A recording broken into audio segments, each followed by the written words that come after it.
Դիանա Գրիգորյանի վերջին զանգ սերիալում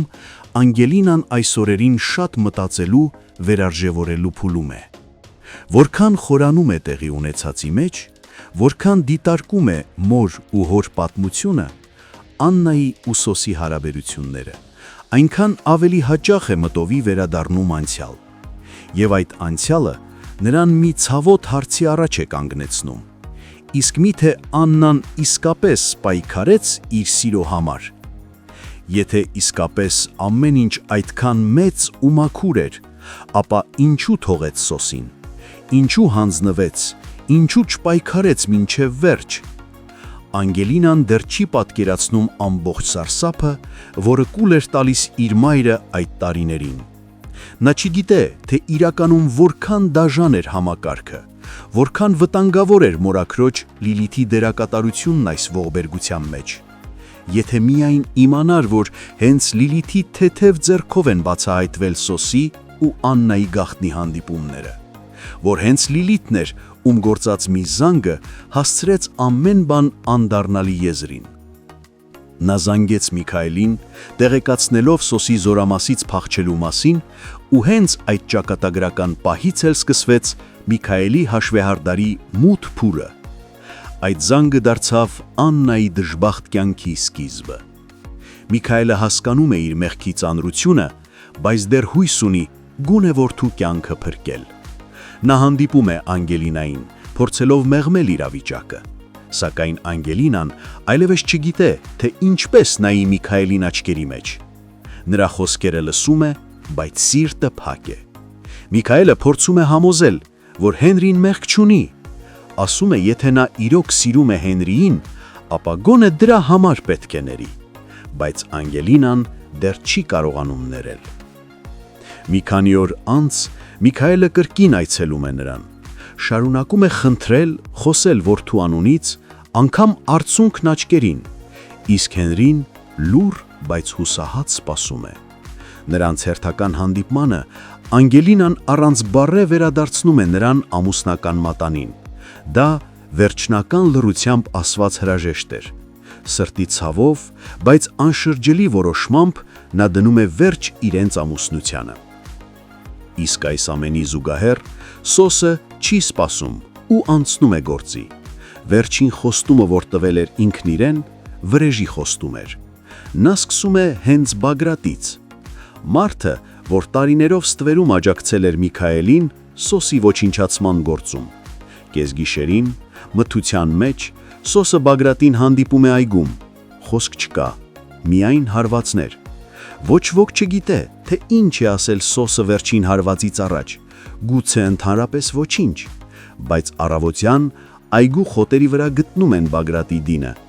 Նրա վրայից մահվան պատճառը ակնհայտ էր, դաժան ծեծի հետևանք, բայց իրական պատճառը տարիներով կուտակված ատելությունն էր, զսպված ցասումը, խլված կյանքը։ Սոսի վրեժը սկսված է, ու սա միայն սկիզբն է,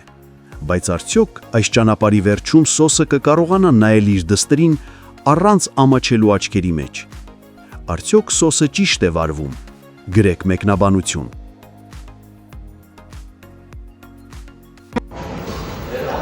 Առավոտյան արթնացել եմ 8-ին, գնացել եմ մազերի մեյքափի, հետո եկել եմ նկարահանման, առավոտից մինչև այս պահը ոչ մի րոպե կաբլուկներս չեմ հանել, եթե ձեր հարսանիքին դուք հնարավորություն ունեք, նստեք, կանգնեք, դուք որոշեք ինչ անեք, այստեղ չկա այդ հնարավորությունը, դուք անում եք պարտադրված այն, ինչ որ ձեզ ասում են,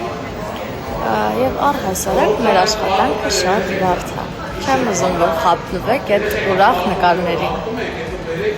Մեջքիս ցավից մահանում եմ ու մահու չափ սոված եմ։ Ինչպես հասկացել եք, վերջի զանգը շատ լավ անակնկալ ունի իր սիրելի հետևորդների համար։ Մենք աշխատում ենք։ Ուրեմն մենք հարսանիքի սեղանին նստած ենք, մամաս ասանք է, ասաց սպաս ասարք է, համեմ բեր։ Ես գիշերվա կեսի որտեղ եմ համեմ ճարեմ, մեկը տեսնում եմ, Ես այս ամեն ինչը դնել եմ կլաչիս մեջ։ Չէ, սալֆետի մեջ փաթաթ։ Պետք է ռեզին գցել, բայց տենց են, չէ՞ Դանել վաճառը։ եմ հարսանիքի սեղանից համը։ Շնորհակալություն Ռոբերտ։ Ինչ է թարխուն տարեկան։ Դու խաշտի։ Շիկինոլայի մարքշուփ։ Գեղեցիկ անակնկալ այսօրվանից Աննան ունի 2 աղջիկ, իսկ մեր գեղեցկուի հարսիկը ունի 2 մայրտուշ։ Կներես պապ, բայց պիտի դիմանաս, որ նորմալ մշակ եմ։ Արա, անելիքը տարա, դու ինձ կներես օրես վիճակով դիմացդ նստած եմ, հերիք չի ստիպված ես վերքերս մշակել։ Պապ, ես ստիպված ոչ մի բան չեմ անում։ Մի ընտանիք ենք բերելով պիտի անեմ։ Պապ, հն ոնց ես։ Հղի եք, ասեք հղի ենք։ Ես ինչ մի ներկայացում եք խաղում։ Իբր չգիտենք, հա ինչն է ձեր կտրուկ որոշումների պատճառը։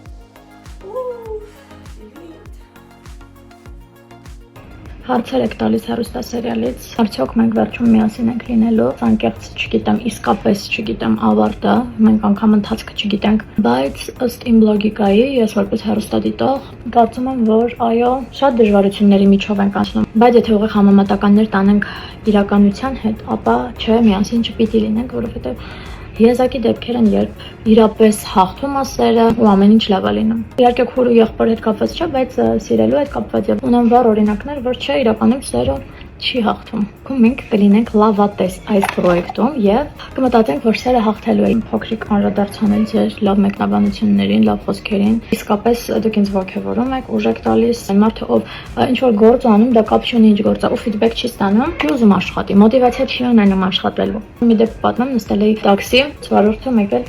ստեցի ռեակցիա բուրըն, վայ, Անգելինա 40 տարեկան մի մարդ, Ելենը մեջ ճանաչում են, խոսում ենք սիրով լավ, բայց այդքան բուրըն ռեակցիա, Անգելինա, դու ես Ռոզա ջան, չեմ հավատում, sense դողացող ձեռքերով, ուրախ ու ես այդ ամեն ինչից իմ սիրտը լցվել էր։ Ես չի հավատում, որ այդ իմ հետ է կատարվում, այդ մարդը չէր հավատում, որ ինձ է տեսել, ես էլ մտածում էի, ոնց կարա այս բուրըն ռեակցիան իմ մասին լինի։ Ես ուրեմն հասել եմ ինչ-որ կետի, զանգեց իր մամային ու իր մաման շատ ուղիղ համեմատական գծեր տանելով, ասաց, որ Էնդար Ֆրոնզիկ Մկրտչյանին եւ այդ ժամանակաշրջանի տաղանդավոր դերասանների խաղին շատ մոտ ենք, մեր անկեղծությամբ ես եւ Լևոնը։ Ինքան պարտավորեցնող էր այդ խոսքերը, վարդը մեզ իրենց տոն հրավիրեց, օրվա ընթացքում շատ անգամներ այն հետ պատահում,